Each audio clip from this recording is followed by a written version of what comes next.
Welcome to the Tech Egg. Don't get scrambled. Enjoy the video.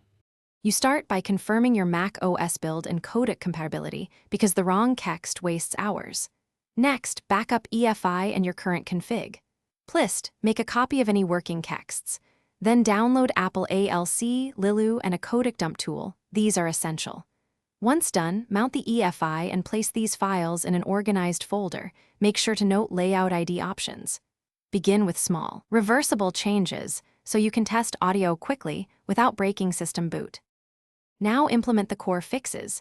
Install Lilu and Apple ALC into your bootloader kex folder and ensure the config.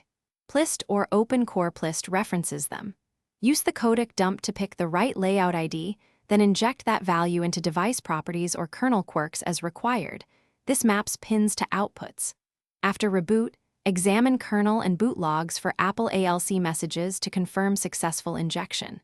If pins still mismatch, adjust layout ID and try alternative. Finish by testing all outputs, headphones, speakers, mic, and line out, because some pins only activate on specific layouts.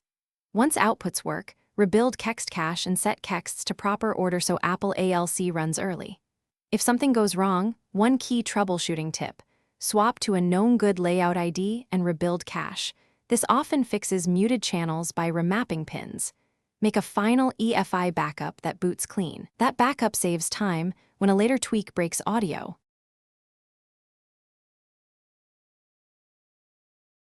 Thanks for watching. Consider subscribing if I helped unscramble your problems.